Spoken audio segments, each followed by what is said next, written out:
Pagi, pagi, pagi. Semangat luar biasa. Assalamualaikum warahmatullahi wabarakatuh. Selamat pagi. Salam sejahtera buat kita semua. Om Swastiastu, Namo Buddhaya.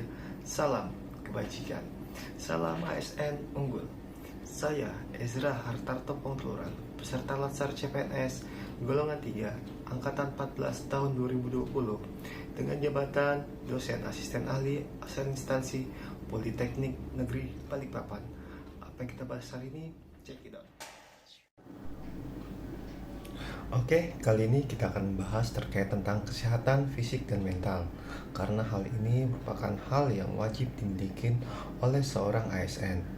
Definisi tentang kesehatan adalah keadaan di mana tubuh kita itu mempunyai keadaan yang sehat, baik secara fisik, mental, spiritual, maupun sosial. Undang-Undang ASN Nomor 5 Tahun 2014 menyatakan bahwa calon PNS yang diangkat menjadi PNS harus memenuhi persyaratan. Yang pertama, lulus pendidikan dan pelatihan. Yang kedua, sehat jasmani dan rohani. Kesehatan jasmani atau kesegaran jasmani adalah kemampuan tubuh untuk menyesuaikan fungsi alat tubuhnya dalam batas fisiologi terhadap keadaan lingkungan atau kerja fisik yang cukup efisien tanpa lelah secara berlebihan, menurut Prof. Suejatmo.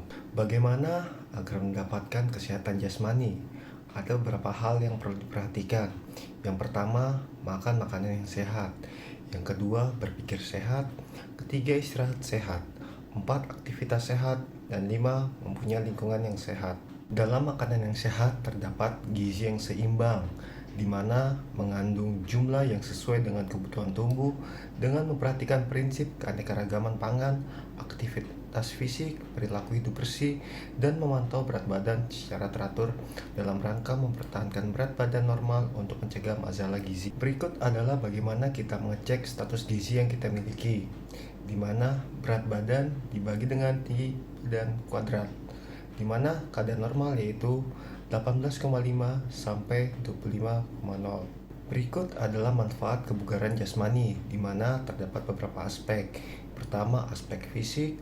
Kedua, aspek psikis. Ketiga, aspek sosial ekonomi. Aktivitas fisik dapat dilakukan pada berbagai tempat, misalnya saja di rumah, di tempat kerja, di tempat umum, maupun di perjalanan ke suatu tempat. Adapun hal-hal yang perlu diperhatikan dalam aktivitas fisik di berbagai situasi dan tempat. Yang pertama, tentukan bagian tubuh yang akan diregangkan. Kedua, kita perlu rileks, tegak, bisa juga perlu ditahan. Ketiga, atur napas dan teratur. 4, dalam batas nyaman dan tidak nyeri. Kelima, tidak perlu tergesa-gesa. Keenam, dan jangan pernah membandingkan dengan kemampuan orang lain. Prinsip latihan fisik yang pertama harus baik, sesuai dengan kondisi dan kemampuan lingkungan yang sehat, aman, nyaman. Terus yang kedua harus benar, di mana harus bertahap, dimulai dengan pemanasan, kemudian setelah selesai kita lakukan pendinginan. Terus selanjutnya harus terukur, mengukur intensitas dan waktu latihan. Dan keempat, teratur.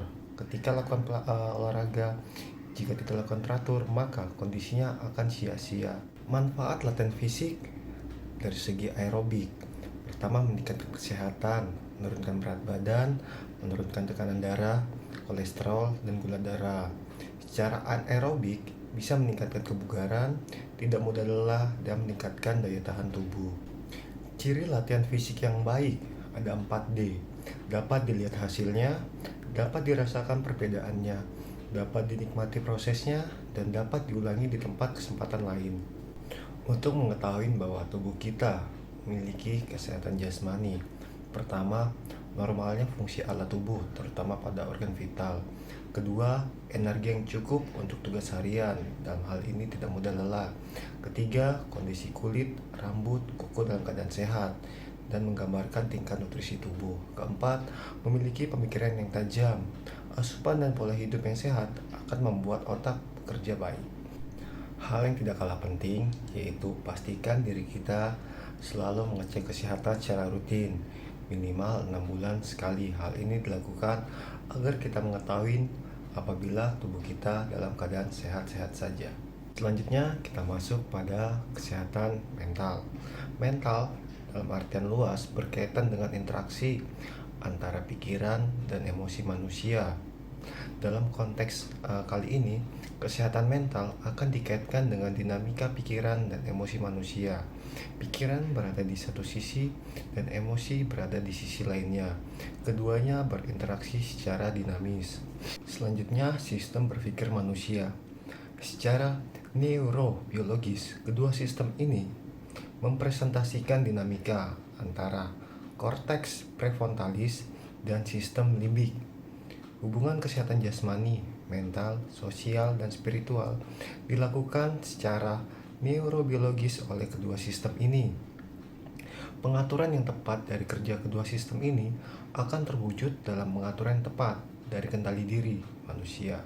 Selanjutnya, masuk dalam pengendalian diri atau self-control. Kendali diri merupakan kemampuan manusia untuk selalu dapat berpikir sehat dalam kondisi apapun. Pada tingkat yang lebih tinggi, kendali diri berkaitan dengan integritas dan karakter seseorang. Selanjutnya, dalam pengendalian diri, hal ini diperlukan untuk menghindari yang namanya stres. Ada metode yang dapat digunakan, yaitu metode ABC, di mana merupakan singkatan dari Activating Event, Beliefs, and Consequence. Activating Event atau pemicu atau hal-hal yang menghasilkan respon stres. Kemudian beliefs merupakan kepercayaan atau pikiran atau persepsi tentang stresor.